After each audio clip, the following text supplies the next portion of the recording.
Guys എല്ലാവർക്കും പുതിയൊരു വീഡിയോയിലേക്ക് സ്വാഗതം. അപ്പോൾ നമ്മുടെ ചാനൽ ആദ്യമായിട്ട് കാണുന്നവരാരെങ്കിലും ഉണ്ടെങ്കിൽ ഒന്ന് സബ്സ്ക്രൈബ് ചെയ്ത് കാണുക. അതുപോലെ തന്നെ ആ തൊട്ടടുത്തുള്ള ബെൽ ബട്ടൺ കൂടി എനേബിൾ ചെയ്ത് കഴിഞ്ഞാൽ നമ്മളിടുന്ന വീഡിയോകളെല്ലാം തന്നെ അപ്പോൾ തന്നെ നോട്ടിഫിക്കേഷനായിട്ട് നിങ്ങൾക്ക് ലഭിക്കുന്നതായിരിക്കും. അപ്പോൾ ഇന്ന് നമ്മൾ കുറച്ച് വേള മീൻ കിട്ടിയിട്ടുണ്ട് കേട്ടോ. അപ്പോൾ ഈ വേള മീൻ നമ്മൾ പതിവിലും വിപരീതമായിട്ട് ഇന്ന് കുറച്ച് പൊരിച്ച് അതുപോലെ തന്നെ കറി വെച്ച് ഒക്കെ ഉള്ള ഒരു വീഡിയോയാണ് ഇന്ന് നമ്മൾ കാണിക്കാൻ പോകുന്നത്. അപ്പം നമുക്ക് ഇത് വൃത്തിയാക്കിയിട്ട് വരാം കേട്ടോ. അപ്പം നമ്മൾ ഇതിനെ എല്ലാം കൂടി നമുക്ക് 1 കിലോയ്ക്ക് പുറത്തുണ്ട് കേട്ടോ. ഇതെല്ലാം കൂടി നല്ല വെയിറ്റ് ഉണ്ട്. അപ്പം നല്ല മാംസളമായിട്ടുള്ള ഭാഗമാണ്. അപ്പം നമ്മളിതിനെ കഴുകിയൊക്കെ വൃത്തിയാക്കി കൊണ്ടുവന്നിട്ടുണ്ട്. ഇതാ കണ്ടോ, നല്ല കട്ടിയുള്ള പീസുകളാണ്. അപ്പം നമ്മൾ രണ്ടായിട്ട് അങ്ങോട്ട് തിരിച്ച് കേട്ടോ. ഇതിൽ നല്ല മാംസള ഭാഗമായിട്ടുള്ളത് ഒന്നിൽ വെച്ചിട്ട് അതുപോലെ മുള്ളൊക്കെ ഉള്ള ഒരു ഭാഗം മറ്റൊരു അത് കറിക്ക് വേണ്ടിയിട്ടാണ് നമ്മൾ എടുക്കുന്നത്. അപ്പം ഇത് നമ്മൾ പൊരിക്കാൻ വേണ്ടിയിട്ടാണ് എടുക്കുന്നത് കേട്ടോ. അപ്പം നമ്മൾ അതിനാവശ്യമായിട്ട് ഉപ്പ് ഒന്ന് ചേർത്ത് കൊടുക്കുക. നമ്മൾ ഉപ്പ് ക്വാണ്ടിറ്റി കുറച്ച് കൂടിയത് കൊണ്ട് നമ്മൾ കുറച്ചധികം ഉപ്പ് ഇട്ട് കൊടുക്കുന്നുണ്ട്. അതുപോലെ തന്നെ മഞ്ഞൾപ്പൊടി ഇട്ട് കൊടുത്തിട്ടുണ്ട്. നമ്മൾ ഒരു ചെറിയ 2 ടീസ്പൂൺ മഞ്ഞൾപ്പൊടിയാണ് ഇട്ട് കൊടുത്തിട്ടുള്ളത്. പിന്നെ അതുപോലെ തന്നെ നമുക്ക് ഒരു സ്പൂണ് മുളക് പൊടിയെ നമ്മളിവിടെ ചേർക്കുന്നുള്ളൂ. കാരണം എന്ന് പറഞ്ഞാൽ ശരിക്കും ഒരു നല്ല 1.5 സ്പൂണിനകത്തേ നമ്മൾ ചേർത്തിട്ടുള്ളൂ കേട്ടോ. അപ്പോൾ ഇവിടെ നമ്മൾ ചേർക്കുന്നത് ഈ മുളക് പൊടിക്ക് പകരമായിട്ട് കുറച്ച് നമ്മുടെ പതിവ് പോലത്തെ നമ്മുടെ സ്പെഷ്യൽ ഐറ്റമായ കാന്താരി മുളകാണ് നമ്മൾ ബാക്കിയൊക്കെ ചേർക്കാൻ പോകുന്നത്. അപ്പം നമ്മൾ കാന്താരി മുളക് വെച്ചിട്ട് സ്പെഷ്യൽ ഐറ്റം ഉണ്ടാക്കാൻ പോകുകയാണ് കേട്ടോ. ഇനി ഇതിലേക്ക് ആവശ്യത്തിന് നമ്മൾ കുറച്ച് ഇഞ്ചി കൂടി എടുത്തിട്ടുണ്ട്. അതുപോലെ കുറച്ച് വെളുത്തുള്ളി, പിന്നീട് ഇതെല്ലാം കൂടി നമുക്ക് മിക്സിയുടെ ജാറിലോട്ട് ഇട്ട് കൊടുക്കാം കേട്ടോ. നമ്മൾ ആ വെളുത്തുള്ളിയും ഒരു 2 കഷ്ണം ഇഞ്ചിയെ നമ്മൾ എടുത്തിട്ടുള്ളൂ. ചെറുതായതുകൊണ്ട് ഒരു ചെറിയ 3 പീസ് ഇഞ്ചി എടുത്തിട്ടുണ്ട്. അപ്പോൾ ഈ ഒരു 3 പീസ് ഇഞ്ചിയും അതുപോലെ തന്നെ നമ്മുടെ ഒരു 10-12 കാന്താരി മുളക്, നല്ല എരിവുള്ള കാന്താരി മുളകാണ് കേട്ടോ. അപ്പോൾ കാന്താരി മുളകിൻ്റെ പ്രത്യേകത ഞാൻ പറയാതെ തന്നെ നിങ്ങൾക്ക് എല്ലാവർക്കും അറിയാം. അപ്പം നമ്മൾ കൂടുതൽ പൊരിച്ചും കരിച്ചും ഒക്കെ ഉപയോഗിക്കുമ്പോൾ ഈ കാന്താരി മുളക് നമ്മൾ കുറച്ച് ചേർത്ത് കഴിഞ്ഞാൽ BP അതുപോലെ കൊളസ്ട്രോൾ തുടങ്ങിയവയിൽ നിന്ന് ഒരു മോചനം നമുക്ക് ലഭിക്കും. അപ്പോൾ അതുകൊണ്ടാണ് നമ്മളിവിടെ കാന്താരി മുളക് സ്പെഷ്യലായിട്ട് എടുത്തിട്ടുള്ളത്. അപ്പോൾ ഇതെല്ലാം കൂടി ചേർത്ത് നമുക്കിനി നന്നായിട്ട് ഒന്ന് യോജിപ്പിച്ച് കൊടുക്കാം കേട്ടോ. ഇനി ഇതിലേക്ക് നമ്മൾ കുറച്ച് ഗരം മസാലപ്പൊടിയും കൂടി ഇട്ട് കൊടുത്തിട്ടുണ്ട് കേട്ടോ. അപ്പോൾ ഈ മസാലയും കൂടി ഇട്ട് നന്നായിട്ട് ഇളക്കിയിട്ടുണ്ട്. ഇനി നമ്മൾ ആവശ്യത്തിന് എണ്ണ ഒഴിച്ചിട്ടുണ്ട് കേട്ടോ. കുറച്ച് എണ്ണ ആ ഒരു ഫിഷൊക്കെ അതിൽ മുങ്ങിക്കിടക്കുന്ന രീതിയിൽ പൊരിച്ച് കോരുന്നതിന് വേണ്ടിയിട്ടാണ് നമ്മൾ ഇത്ര എണ്ണ എടുത്തത്. അപ്പോൾ ഈ എണ്ണ ബാക്കി വരുന്ന എണ്ണ കൊണ്ട് നമുക്ക് കുറേ കലാപരിപാടികളുണ്ട്. അപ്പോൾ അതിന് വേണ്ടിയിട്ടാണ് നമ്മൾ ഇത്ര എണ്ണ എടുത്തിരിക്കുന്നത്. അപ്പോൾ നമ്മൾ ഈ ഒരു മീൻ നമ്മൾ ഇതിലോട്ട് ഇട്ട് കൊടുക്കുക. നമ്മൾ ഇനി ആദ്യം ഒത്തിരി തീ ഒന്ന് കൂട്ടി വെച്ച് കൊടുത്തിട്ട് പിന്നീട് നമ്മൾ തീ ഒന്ന് കുറച്ച് വെച്ച് കൊടുക്കണം കേട്ടോ. എന്നാൽ മാത്രമേ ആ തിളച്ച എണ്ണയിലേക്ക് നമ്മൾ ആ ഒരു മീൻ ഇട്ടതിന് ശേഷം ഇനി നമ്മൾ എണ്ണയിൽ തീ കുറച്ചൊന്ന് വെച്ച് കൊടുക്കണം. അപ്പോഴേ ആ ഒരു മീന് അകവും പുറവും മാംസം നന്നായിട്ടുള്ളത് കൊണ്ട് തന്നെ ആ അകഭാഗം കൂടിയൊക്കെ നല്ലതായിട്ടൊന്ന് മുരിഞ്ഞ് വരണം. അപ്പോൾ ആ ഇടയ്ക്ക് നമ്മൾ ഈ ഒരു മീനെ ഒന്ന് മറിച്ചിട്ട് കൊടുക്കണം. എന്നാൽ മാത്രമേ നമുക്ക് ആ ഒരു 2 സൈഡും നല്ല രീതിയിൽ ഉള്ളൊക്കെ വെന്തിട്ട് സൈഡെല്ലാം ഇതിൻ്റെ 2 സൈഡും നമുക്ക് നന്നായിട്ട് മുരിഞ്ഞ് കിട്ടുകയുള്ളൂ.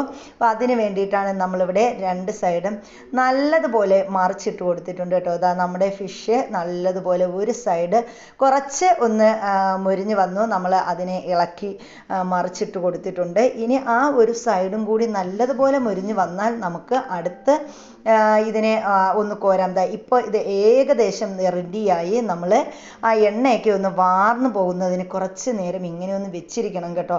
എന്നാൽ മാത്രമേ ആ എണ്ണയിൽ മുങ്ങിക്കിടന്നതല്ലേ, കുറച്ച് ആ ചൂട് അടിക്കുമ്പോൾ ആ എണ്ണ താനേ ഉരുകി കുറേ കൂടി അങ്ങ് പോകും. അപ്പോൾ ഒരു മധ്യഭാഗത്തിൽ ഒരു ഹോളുള്ള പാത്രമാണ് നമ്മൾ എടുത്തിരിക്കുന്നത്. അപ്പോൾ ഈ ഒരു സൈഡിൽ നിന്ന് എണ്ണയൊക്കെ അങ്ങ് അടിയിലോട്ട് അങ്ങ് പൊയ്ക്കോളും. അപ്പോൾ നമുക്ക് ഇതിലോട്ട് നമ്മൾ കോരി ഇട്ടിട്ടുണ്ട്. ഇനി ബാക്കിയുള്ള ഫിഷും കൂടി നമുക്ക് ഇതേപോലെ ഒന്ന് വറുത്ത് കോരാം. ആ സമയത്ത് ഇനി അടുത്ത കുറച്ച് പരിപാടിയും കൂടി ഉണ്ട് കേട്ടോ. അപ്പോൾ നമുക്ക് ഇതിനെ ഒന്ന് ലെവലാക്കാം. ഈ ഒരു എണ്ണ വെച്ചിട്ട് വേണം അടുത്ത് നമുക്ക് കറിക്കുള്ള പരിപാടി തയ്യാറാക്കാൻ വേണ്ടിയിട്ട്. അതുകൊണ്ട് തന്നെ നമുക്ക് ഇത് വറുത്ത് കോരി മാറ്റിയാൽ മാത്രമേ അടുത്ത കറി തയ്യാറാക്കാൻ സാധിക്കുകയുള്ളൂ. അപ്പം നമ്മൾ ഇതിലേക്ക് ഫുള്ള് ഫിഷും ഇട്ട് കൊടുത്തിട്ടുണ്ട് കേട്ടോ. ഒത്തിരി ഒന്ന് ഞെരിങ്ങിയൊക്കെ കിടക്കുന്നത്, കാരണം അവർക്കൊന്ന് ശ്വാസം വിടാനുള്ള ആ ഒരു സ്ഥലമൊന്നും അതിൻ്റെ അകത്ത് കിട്ടുന്നില്ല. അപ്പോൾ ഇത് നമ്മൾ എങ്കിലും ആ ഒരു മസാലയൊക്കെ പിടിച്ചിട്ട് ആ ഈ ഒരു ഫുള്ളായിട്ട് ഇവരൊന്ന് ചൊട്ടി വരും. അപ്പോൾ ഇതെല്ലാം ഫുള്ള് ആ എണ്ണയിൽ കിടന്നത് മൂത്ത് വന്നിട്ടുണ്ട്. നല്ല മണം വരുന്നുണ്ട് കേട്ടോ, നല്ല മണമാണ്. അപ്പോൾ നമുക്ക് ഇതൊന്ന് കോരിയെടുക്കാം. അപ്പോൾ നമ്മൾ ഇതിനെ ഒന്ന് കോരി എടുക്കുന്നുണ്ട്. ഇതിനെ ഒന്ന് കുറച്ച് നേരം നമ്മളൊന്ന് റെസ്റ്റ് സൈഡിൽ വെച്ചിട്ട് ആ ഒരു എണ്ണയൊക്കെ ഒന്ന് നീങ്ങി പോകാനായിട്ടാണ് കേട്ടോ നമ്മൾ അങ്ങനെ വെച്ചിരിക്കുന്നത്. അതിനുശേഷം കോരി എടുത്തു കഴിഞ്ഞാൽ ഒരുപാട് എണ്ണ നമുക്ക് പോകത്തില്ല. അതുകൊണ്ടാണ് നമ്മൾ ഇങ്ങനെ ഒരു ഇത് ചെയ്യുന്നത്. അപ്പോൾ കുറേ നേരം ഇങ്ങനെ ഇരിക്കുമ്പോൾ ആ ഒരു എണ്ണ ആ ചൂടിൽ നിന്നിട്ട്, നമ്മളിപ്പോൾ കറണ്ടിയിൽ കോരി എടുത്തു കഴിഞ്ഞാൽ ആ ചൂട് ആ എണ്ണ അങ്ങോട്ട് ഉരുവി ഇറങ്ങത്തില്ല. അപ്പോൾ ഇതിൻ്റെ ഒരു ചട്ടിയുടെ സൈഡിൽ ആ ഒരു എണ്ണ ചട്ടി ചൂടായത് കൊണ്ട് തന്നെ ആ എണ്ണ തിളച്ചുകൊണ്ടിരിക്കുന്നത് കൊണ്ടും തന്നെ നമുക്കത് നന്നായിട്ട് കോരിയെടുക്കാൻ പറ്റും. അപ്പോൾ ഇവിടെ നമ്മുടെ പരിപാടി കഴിഞ്ഞു. ഇനി അടുത്ത് നമ്മളൊരു പാത്രം എടുത്തിട്ടുണ്ട്. അതിലേക്ക് നമ്മൾ ഇതിൽ നിന്ന് കുറച്ച് എണ്ണ നമ്മൾ അതിലിട്ട് ഒഴിച്ചു കൊടുത്തിട്ടുണ്ട്. അപ്പോൾ കുറച്ച് മതി, നമുക്ക് ആവശ്യത്തിന് എണ്ണ മതി. അപ്പോൾ നമ്മൾ അതിലേക്ക് നമ്മുടെ പതിവ് പോലുള്ള മുളക് പൊടി ഇട്ട് കൊടുത്തിട്ടുണ്ട്. ഇനി നമ്മൾ കുറച്ച് മഞ്ഞൾപ്പൊടി ഇട്ട് കൊടുത്തിട്ടുണ്ട്. അപ്പോൾ ഇതിനെ രണ്ടിനെയും കൂടി നന്നായിട്ടൊന്ന് ഇളക്കി യോജിപ്പിച്ച് കൊടുത്തതിന് ശേഷം നമ്മുടെ അരിഞ്ഞ് വെച്ചിരിക്കുന്ന നമ്മുടെ സവാളയാണ്. സവാള നമ്മൾ ഇതിലോട്ട് ഇട്ട് കൊടുത്തിട്ടുണ്ട്. ഇതിനെ നന്നായിട്ടൊന്ന് ഇളക്കി യോജിപ്പിച്ച് കൊടുക്കുക. അതുപോലെ തന്നെ കൂടെ തന്നെ നമുക്ക് ഇതിലേക്ക് ഒരു 2 തക്കാളി നമ്മൾ അരിഞ്ഞ് വെച്ചിട്ടുണ്ട്. അപ്പോൾ ആ ഒരു തക്കാളിയും കൂടി നമുക്ക് ഇതിലോട്ട് ഇട്ട് കൊടുക്കാം. നല്ല പഴുത്ത തക്കാളിയാണ്, ചാറൊക്കെ അധികമുള്ളൊരു തക്കാളിയാണ്. അപ്പോൾ നമ്മൾ അതിലേക്ക് ആ തക്കാളിയും കൂടി ഇട്ട് കൊടുത്തിട്ടുണ്ട്. ഇനി നമുക്ക് അടുത്ത പരിപാടി അറിയാമല്ലോ, നമുക്ക് ഇതിന് കുറച്ച് ഉപ്പിട്ട് കൊടുക്കാനുണ്ട്. അപ്പോൾ ആവശ്യത്തിന് ഉപ്പ് ഒരുപാട് അധികമാവണ്ട, അങ്ങനെ നമ്മൾ കുറച്ച് ഉപ്പ് കൂടി ഇട്ട് കൊടുക്കണം. അപ്പോൾ ആദ്യം ഇതൊന്ന് കുറച്ച് ഒന്ന് വഴണ്ട് വരട്ടെ. വന്നതിന് ശേഷം നമുക്ക് ആ ഒരു ഉപ്പ് ഇട്ട് കൊടുക്കാം. അപ്പം നമ്മൾ ഇതെല്ലാം കൂടി നല്ലതുപോലെ മിക്സ് ആക്കി എടുത്ത് ഇത് നല്ലതുപോലെ ഒന്ന് കുഴമ്പ് പരുവത്തിൽ ഒന്ന് ആവണം. അപ്പോൾ അതിനുശേഷം മാത്രമാണ് നമ്മൾ ഇനി അടുത്തുള്ള ആ ഉപ്പ് ഇട്ട് കൊടുത്തിട്ടുണ്ട് കേട്ടോ. എന്നാൽ ഇനി ആ ഒരു ഉപ്പ് 4 സൈഡിലും നല്ലതുപോലെ ഇളക്കി കൊണ്ടുവന്നിട്ട് നമുക്ക് ആ ഉപ്പെല്ലാം കൂടി അതിലൊന്ന് പിടിപ്പിക്കണം. അപ്പോൾ നമ്മുടെ ഉപ്പ് എല്ലാം പിടിച്ച് ഏറെക്കുറെ വഴണ്ട് വന്നത് കണ്ടോ, നല്ലതുപോലെ വഴണ്ട് വന്നിട്ടുണ്ട്. അപ്പം നമ്മുടെ നേരത്തെ പൊരിച്ച ആ ഒരു മീൻ നമ്മൾ സെറ്റാക്കി കഴിഞ്ഞു ഗൈസ്. അപ്പോൾ നമ്മുടെ മീൻ വറുത്തത് ഇവിടെ റെഡി ആയിട്ടുണ്ട്. അപ്പോൾ കണ്ടിട്ട് തന്നെ നിങ്ങൾക്ക് വായിന്ന് വെള്ളം ഊറി വരുന്നുണ്ടല്ലേ. നമ്മുടെ ചിക്കൻ പീസ് പോലെ ഇരിക്കുന്നില്ലേ, ചിക്കനൊക്കെ പൊരിക്കുന്ന അതേ ഒരു സ്റ്റൈലിൽ ഇരിക്കുന്നുണ്ട്.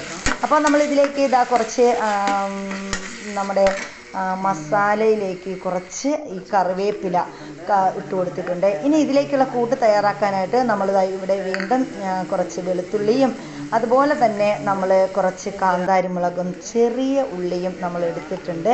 ഇതെല്ലാം കൂടി നമുക്ക് മിക്സിയുടെ ജാറിലിട്ടൊന്ന് ക്രഷ് ചെയ്തെടുക്കണം. ഒരുപാട് അങ്ങ് അരഞ്ഞു പോകാൻ പാടില്ല.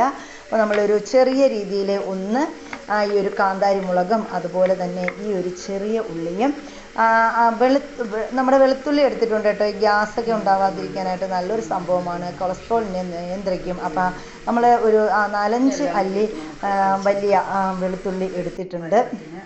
ഇനി ഇതിനെല്ലാം നമ്മൾ ഒരു മീഡിയം പരുവത്തിന് അരച്ച് എടുത്തുകൊണ്ട് വന്നിട്ടുണ്ട്. അപ്പോൾ ഇതെല്ലാം കൂടി ഇതിലോട്ടിട്ട് നല്ലതുപോലെ ഒന്ന് ഇളക്കി ഇട്ട് കൊടുക്കുക.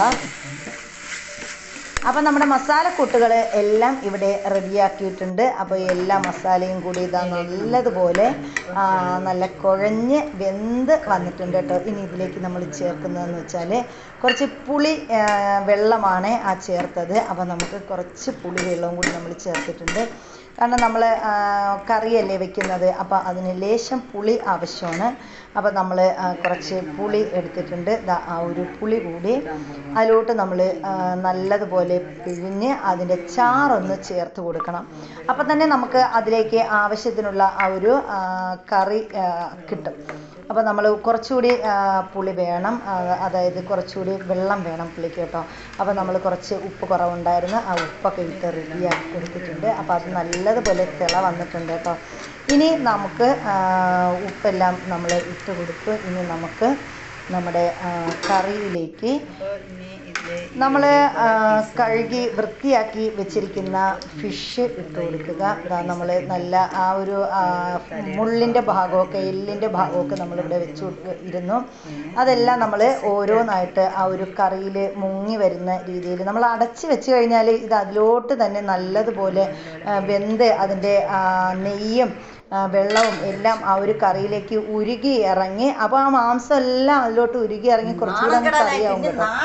കണ്ടോ നമ്മുടെ ആ ഒരു ഫിഷ് കറി ഇവിടെ റെഡി ആയിട്ടുണ്ട്. വേറെ ഒന്നും വേണ്ട, ചോറ് കഴിക്കാൻ വേണ്ടിയിട്ട് ഇത് മാത്രം മതിയാവുന്നതാണ്. ഒരു പ്രാവശ്യം തയ്യാറാക്കി നോക്കുന്നവർ വീണ്ടും ഇത് മാത്രമേ തയ്യാറാക്കി കഴിക്കുന്നുള്ളൂ. ടേസ്റ്റാണ്. അപ്പോൾ എല്ലാവരും ഒന്ന് ട്രൈ ചെയ്ത് നോക്കണം. അപ്പോൾ നിങ്ങളുടെ കമൻറ്റുകൾ കമൻറ്റ് ബോക്സിലിടാൻ മറക്കരുത്. അപ്പോൾ ഇതേപോലുള്ള മീനൊക്കെ കിട്ടിക്കഴിഞ്ഞാൽ നമ്മൾ തേങ്ങയിട്ട് വറുത്തരയ്ക്കുന്നവരുണ്ട്, അല്ലാതെ പച്ചയ്ക്ക് അരച്ച് വെക്കുന്നവരുണ്ട്, അങ്ങനെ പല രീതിയിലും വെക്കുന്നവരുണ്ട്.